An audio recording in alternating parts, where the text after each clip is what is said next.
everyone, and welcome back to Let's Play Final Fantasy Adventure. In the last part, we saved Jad from Davies' control. However, Amanda died in the process, but we saved her brother, so all's fine. And Lester actually was playing a tune on his harp, which clears the poisonous gas from a certain area nearby. If you came to this area before doing that entire Jad thing, there would have been poison gas in the first area, and you would have been unable to progress. In fact, it would warp you to the previous screen under the poison status. Oh, and yeah, you actually have to talk to your Chocobo in order to make him come with you, so make sure you do that. Mind you, I'm only bringing him with me at this point to save some time, but yeah. No, I love this version of the Chocobo theme, but I hate the way it starts. That's really irritating. Also, on the previous screen, those vines on the bottom right, if you go down the one on the right, I think it is, you can find a shop that sells the magical items that do like the spells like Blizzard 2 and such. Pretty useful, pretty useful. Not really. They can be useful, I suppose, is the better way to put it. Because, this game actually does have a fairly small inventory, so you need to be careful with that. Mind you, unlike, say, Final Fantasy 1 or the Dragon Quest games or Earthbound, the inventory is small, yes, but you don't really use much of it in the long run, unless you have a lot of healing items on you because you're just really paranoid. Which I can completely understand. Hell, I can do that a lot. Also, if you were to use Mute in this room, these guys would be unable to throw fire for a while. I think that way that Mute works in general is that it disables projectiles from enemies, but I think it also might cause you to not be afflicted with certain status ailments. I'm not sure about that for a fact, though. Because even then, on the Final Fantasy Wiki, just to be sure I got that right after the last part, it was pretty vague about it. Anyway, boss time, the Metal Crab. He's pretty easy, honestly. He likes to walk around on the bottom and top of the screens, zigzagging between them every now and then. You can only hit him in the face, but honestly, aside from touch damage, he has no attacks. So honestly, just keep on putting your axe in his face, and he should go down pretty quickly. Especially if you're my level. In fact, speaking of levels, honestly, at this point, I wouldn't do as much of the grinding that I do. Unless you want to heal yourself, maybe. Because, honestly, level 40 is a decent endgame level. Not decent. I'd say it's...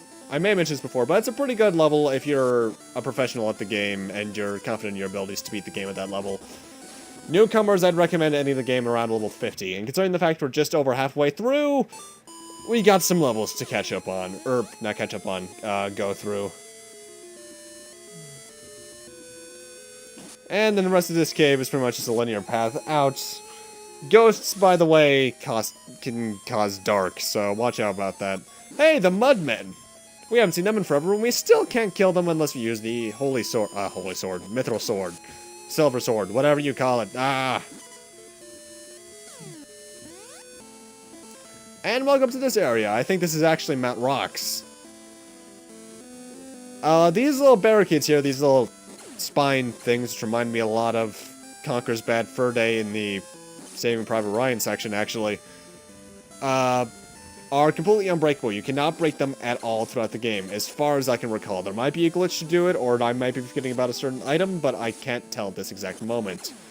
And there are a lot of extra paths you can go on. I think there's actually an item shop somewhere around here if you go a certain path, but I'm not sure. Watch out for those little robot guys, because they can Moogle you, by the way.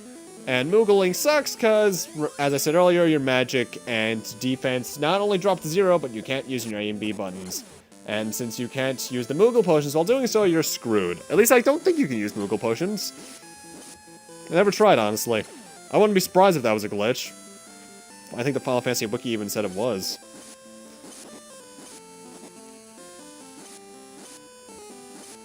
What are those guys in the middle left supposed to be? Ogres? I used to think these were the guys that caused you to Moogle, but I don't know why I did. Either way, first off, that thing I just killed can poison you, so watch out for that. We want to go up the Rhine on the right first, because it leads to this shop, which is an equipment shop that sells the Opal Armors.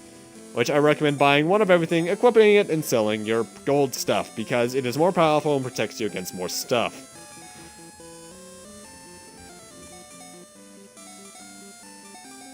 that was a good, what, 5-6 defense upgrade? I couldn't tell. Honestly, I never really pay attention much to the defense points because usually I'm at a high enough level where I don't really have to keep it in mind. In fact, there was one playthrough of this where I did a thing. I think I just got the gold armor and stayed with that for like a good 2/5 of the game after that. I think I skipped the opal armor and maybe even the next armor entirely. Anyway, the X cure potions are pretty much just higher level cure potions. They're like the Cura to the cure potions cure. Anyway, that's Moogling. Thankfully, Moogle doesn't last very long. And like I said before, if I didn't encounter it before, I honestly forget. That's the first time I got Moogled. If you get Moogled... Oh, no, not if you get Moogled. This is the first American appearance of Moogles. Yeah. Speaking of which, the Moogle designs in Final Fantasy Type O are interesting because they're all based around the classes from the Final Fantasy series. Which is cool, but at the same time, it's kind of pointless in the long run because you don't really have to talk to like half of them. Unless you're going for that trophy in Type O HD. Either way, we're near the next cave, which is Mount Rox's interior, I suppose would be the proper term. Also, I grinded a level off screen to reset my health and MP. Now, Mount Rox is a very interesting place in that it's very similar to Lost Woods from the Legend of Zelda series. If you can avoid going left, don't go left. Going left at pretty much almost any point in this dungeon, aside from maybe 1 or 2, resets you back to the entrance. Which, mind you, is pretty good for escaping, but otherwise it's kind of pointless. So pretty much always end up finding yourself going northeast, or south. Like, this is one of the few occasions where you are forced to go west, which means you won't get teleported back to the entrance. Okay, I'm never sure about how this room works. I think what you have to do is, first off, get rid of these guys. The werewolves can also take care of the boxes, so be careful. I'm not sure if you have to push them onto specific switches, or push them onto a switch, then push them off. I've never been quite sure about how this room works. Because as you can see, I push all 3 on, nothing happens, then I push the top right one off, and it opens, so I'm not sure. Just mess around, it'll work eventually, I suppose. Also, these vines here you're supposed to cut down with your axe. Or are they brambles? They do remind me a lot of Donkey Kong Country 2. God, I hated that level. Then again, I've stated this before, but I'm not a terribly big fan of the Donkey Kong Country games, which is weird because I usually really like games I was raised on, and I was raised on the first Donkey Kong Country. But going back, I just didn't find it that interesting. Maybe it's because I didn't play it for like 9 years plus. So, Also, the faces here are pretty interesting. The fact they can actually inflict you with 2 status ailments. They can stone you. I think that's from touching them. And I think their projectiles moogle you. I know it's one way or the other with those, so it could be the opposite of what I just said entirely, honestly. Also, as you're noticing, due to my high willpower, that thing is now filling up a hell of a lot faster than it was at the start.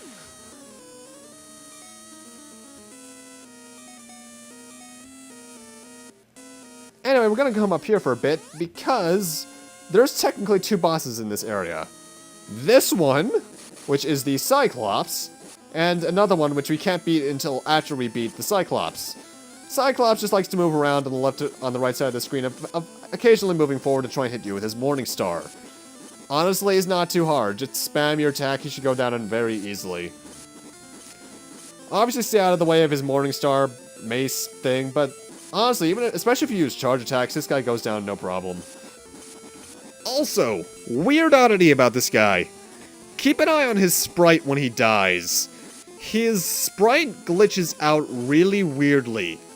And I've never not seen it happen, so I'm not sure if it's just my copy or if it's the game in general. It should happen right about now. Yeah, see, what the hell's with that? Anyway, for defeating the Cyclops, we get a chest which contains his Morning Star, which is really good, because first off, it's more powerful. Second off, it makes Mattox completely useless. This thing is the secondary form of a Mattox, pretty much. You can break walls without Mattox. So now you never have to buy anymore. And thirdly, and probably most important to me, enemies that before now we could only kill with the Silver Sword can now be killed with this. I'm not sure if it counts as Holy Elemental or something, but it's really good. And its attack range is pretty decent too. It goes around you and then forward.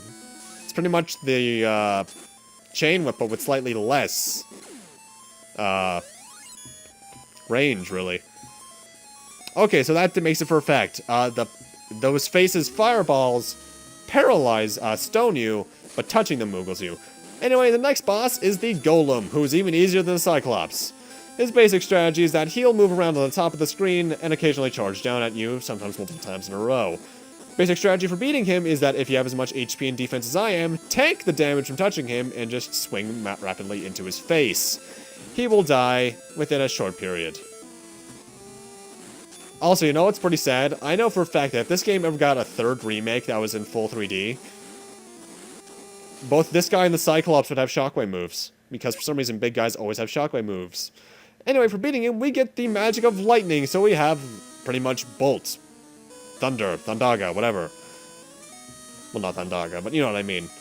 And it's pretty good spell. Like lightning, like ice and fire, it's a projectile attack, but unlike fire and ice, it goes straight ahead. Pretty much the way to distinguish the spells that fire homes in on enemies, you control ice, and lightning is a straight line.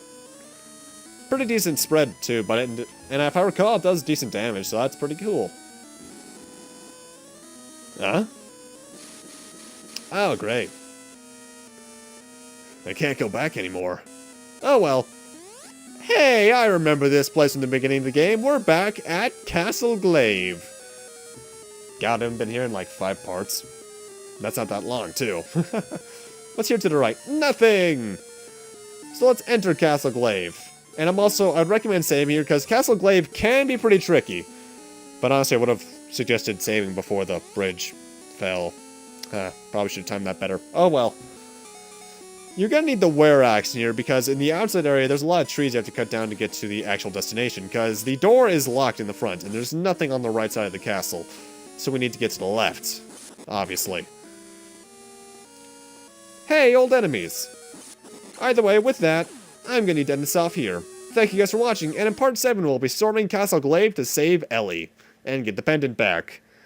See you guys then, and also in between parts, I will once again be grinding another level just so I can have my HP and MP up to max for this place, because I might need it. See you guys then, again.